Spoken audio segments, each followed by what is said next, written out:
I want to explain something to you. In Home Sweet Home, we uncovered a medicine that nobody knew existed. In 2003, Home Sweet Home, 14 years ago.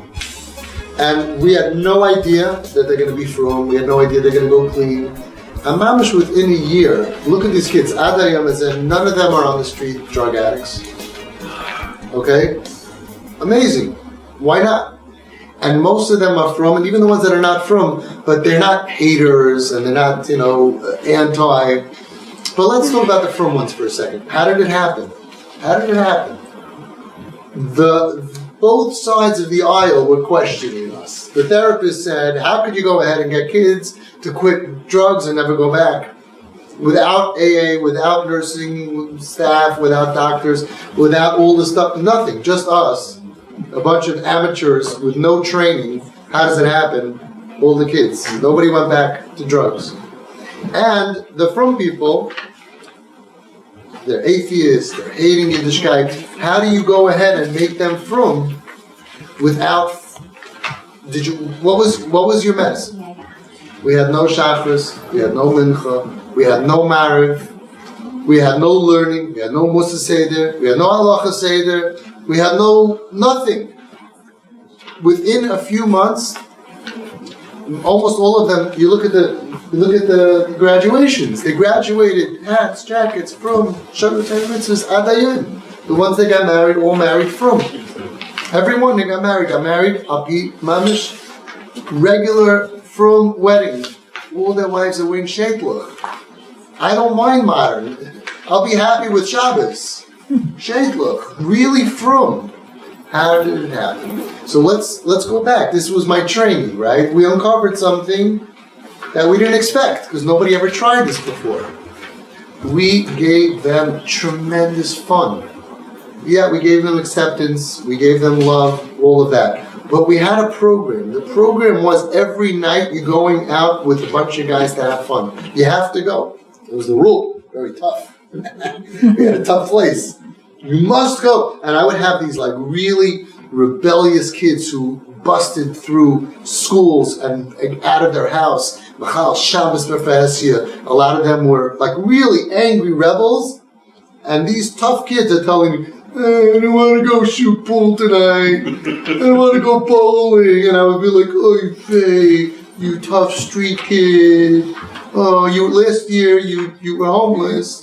And you lived in a park, and you lived on a train, on the Q train, and now, that is so bad for you. I don't want to go ice skating. I don't want to go to Manhattan, right? It was so great. I had such a good time with it. Anyway, but what did it? So here's what did it. There was a group of guys that came Sunday night. There was a group of guys that came Monday night. There was a group of guys that came Tuesday night. I came up with this idea that I only want you to come once a week. This way you don't run out of steam. And every week it was a different, they came again. So the Monday guys only saw them Monday. The first time they introduced the new kid's always depressed and who are these guys, what do they want from me? They had a good time. The next week it's like, hey, how you doing? By the third or fourth or fifth week, because they didn't see each other during the week, it's like, Yitzi, Yankee, and this is like Liebschaft, this hugging. And they took him out, fun, comedy club, Matzah Shabbos, we had a guy take him to the movies, we took him out, fun, as much fun as we could, every night.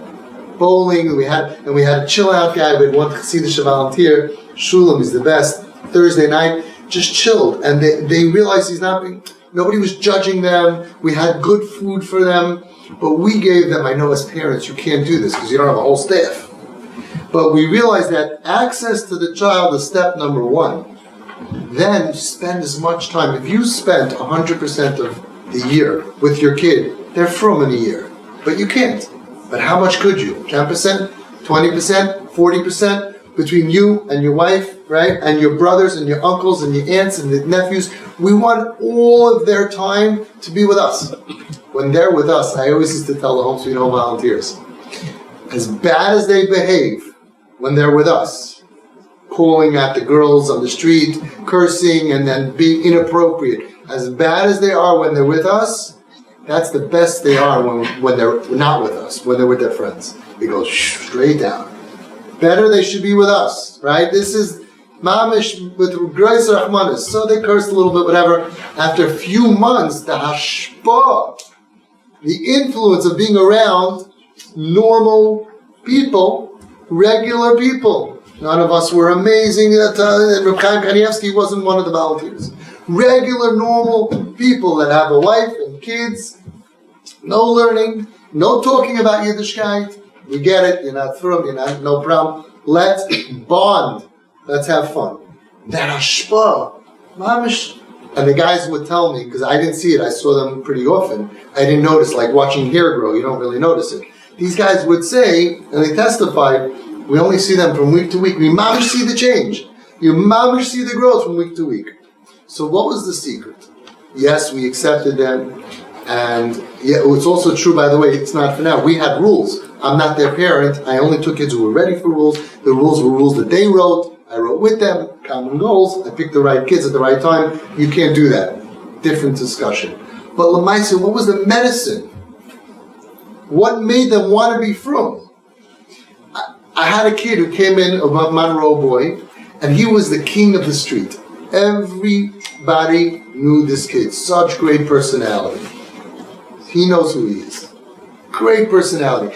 Ad kedei kach, I took him with me to Niagara Falls with my family. Chalamayid. Used to travel a lot of times with my family. As soon as we pulled in Niagara, a car pulled next to us, a bunch of Chassidish kids right away. Hey, he knew everybody. Chassidish. Not he knew everybody. And I didn't know how are we going to pull him away from his chever, right? But Lamaisi, he moved in, and he did great. In a very short period of time, he was Friday night in Monsey by somebody for Shabbos, and he was walking with some friends, and right all of a sudden, a car pulled up of his chevra that he was part of just a few weeks before. It was like, I think it was 6 weeks.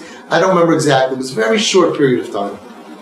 And they were smoking in the car on Shabbos, and they were, music blasting. And after a minute, he's like, okay, guys, I gotta go. And he told me afterwards, I looked at them, I was like, I can't believe that was me. I can't believe that was me. We changed his mindset. The Rambam says, the last Rambam in the Kvois, the same way that you can toivel in the mikveh, your body from Tumah, which is a zach. I mean, Tumah is not mud that you need water. It didn't have to be water. Hashem could have picked anything. You could put a strawberry on your nose, but it picked a mikveh. It's not the water that's mitar because it's wet. But the same way that Hashem gave the kayach of water to be mitar guf, He says you can toivel your mind with mehadas. You can toivel your mindset with mehadas. A person who has tumah in his mind, he could flood his mind with Torah, with Yiddishkeit. I mean, it's a fascinating Rama. We toivel their mindset in the mindset of regular people who have jobs, who have wives and kids, family members, nice people who are also from. And when we fill up their lives with normalcy, eventually, it didn't take that long, they're like, I think I want to be like this. It's nice. They're nice. And that's our job as parents and family. Because now that you have access and you busted through the walls and you built a relationship of tolerance and acceptance, you did all that. What are you doing with the relationship? They're still dying. Shabbos, they're still being Machal Shabbos. They still need CPR. The CPR is spending as much time as you can having fun. Ad Ein Sof, because if you can get to 100% of their time, which you can't, that's the maximum you're doing that they'll become Shem Torah mitzvahs. And if you can do 50, 40, 30, whatever you can do. So use your relationship that you have, that you earned. Use it. Use it. Surprise them. Pick them up from work. Drop off stuff. Gifts. Fun. Go on a vacation. If the only way is with a friend, you could go with a friend. But you make sure to have his mehadas, to have his mind toiveled around from Erlich, people who are not trying to pressure him to be from, who show acceptance and love, and you'll see Yismach Lev Mavakshe Hashem. They get happier, they look for Hashem, they want to be like us. We are all in Klal Yisrael doing Kiruv right now. There's so many of them. We all have to go ahead and go over to them and hug them and spend time with them and have fun with them. Fun is key. When you're having fun with people, you automatically like them. You think like after a certain amount of time, I'm going to be like him. I also want to get married and have kids.